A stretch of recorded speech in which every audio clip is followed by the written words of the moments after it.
UPSC 2024 की परीक्षा संभवतः मई के आखिर सप्ताह या जून के पहले हफ्ते में होगी।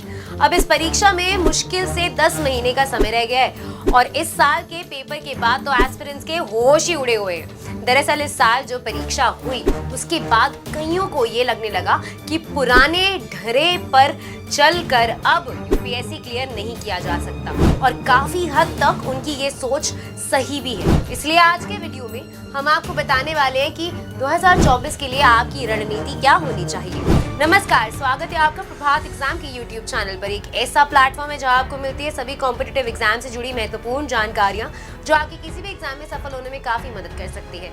अगर आप हमारे YouTube चैनल पर पहली बार आए हैं तो हमें लाइक और सब्सक्राइब जरूर कर ले और हमारे लेटेस्ट वीडियोस और अपडेट सबसे पहले आप तक पहुंचे इसके लिए बेल आइकन को प्रेस करना भी ना भूलें। 2023 की प्री परीक्षा में यूपीएससी ने बहुत सारे लोगों को झटका दे दिया था और अच्छे कैंडिडेट्स भी अपने सिलेक्शन को लेकर संशयित हो गए थे।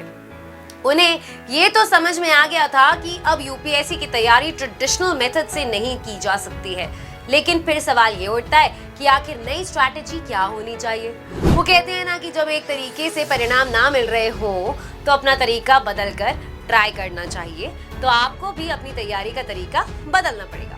क्लासेस, लोगों को ये लगने लगा यूपीएससी की तैयारी सिर्फ सेल्फ स्टडी के दम पर की जा सकती है, लेकिन ये वो भूल गए कि सेल्फ स्टडी तभी काम कर सकती है जब आपके कॉन्सेप्ट्स एकदम अच्छे से क्लियर हो रखे हो। उदाहरण के लिए मान लीजिए आप भूगोल पढ़ रहे हैं और आपका टॉपिक एल नीनो है। अब आप उसके बारे में खुद से पढ़ तो लेंगे, लेकिन क्या आपको लगता है कि बिना क्लासेस के आप उसकी हर बारीकी को समझ सकते हैं या फिर आप ये तय कर सकते हैं कि उसमें कौन सा पॉइंट इंपॉर्टेंट हो? नहीं ना। तो याद रखना जरूरी है कि कौन से पॉइंट्स ऐसे हैं जिन्हें इग्नोर किया जा सकता है। इसीलिए आपको किसी क्लासेस में जाना जरूरी होता है। अब क्लासेस का मतलब सिर्फ किसी कोचिंग से ही नहीं होता, बल्कि आप ऑनलाइन भी क्लासेस ले सकते हैं। क्लासेस का मकसद आपको कॉन्सेप्ट समझाना और उसकी बारीकियों पर ध्यान दिलाना होता है। सेल्फ स्टडी, क्लासेस के बाद बारी आती है सेल्फ स्टडी की।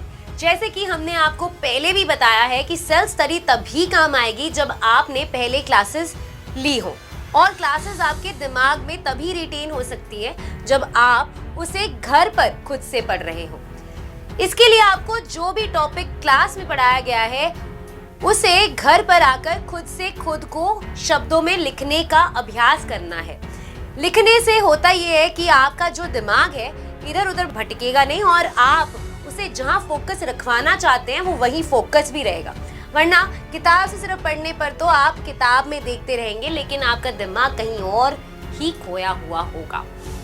इसके अलावा सेल्फ स्टडी का एक और पहलू ये भी है कि क्लास में जो आपको पढ़ाया गया है आप उसे किसी और सोर्स से भी पढ़ें। और हाँ, एनसीईआरटी पढ़ना तो मैंडेटरी है ही। रिवीजन, तैयारी को पूरी तरह से पुख्ता करने के लिए पढ़े हुए कॉन्सेप्ट्स को दोहराना बेहद जरूरी है और ये काम आपको हर दिन करना है, वरना एक तरफ से आप दिमाग में इंफॉर्मेशन भरते रहेंगे और दूसरी तरफ से उसे खोते भी रहेंगे और जब परीक्षा की घड़ी आएगी तब आपको पता चलेगा कि यार ये पढ़ा तो था मगर सही जवाब क्या होगा याद ही नहीं आ रहा। कॉन्सेप्ट, यूपीएससी ज्ञान से ज्यादा कॉन्सेप्ट की परीक्षा होती है और यदि आप कॉन्सेप्ट क्लियर नहीं करते हैं तो आप शायद प्री से आगे ही ना बढ़ पाए, क्योंकि प्री के 80% सवाल आपके कॉन्सेप्ट्स को टेस्ट करने के लिए बनाए जाते हैं। मॉक टेस्ट, आपने जो पढ़ा है वो आपके दिमाग में कितना रिटेन हुआ है और आपके कॉन्सेप्ट्स किस हद तक क्लियर हो चुके हैं, इसे जांचने का सबसे अच्छा तरीका है मॉक टेस्ट।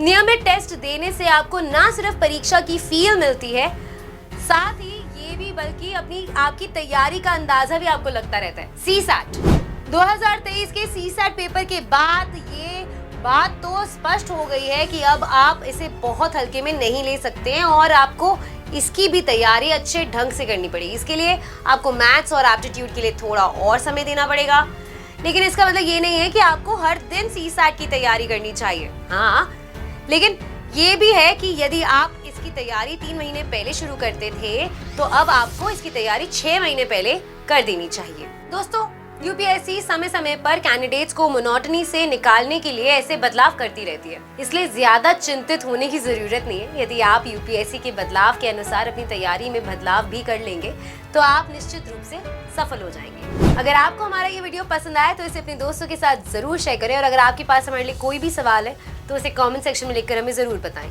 जल्दी आपसे फिर मुलाकात होगी एक नए टॉपिक पर एक नए वीडियो के साथ। देखते रहिए प्रभात एग्जाम्स। नमस्कार।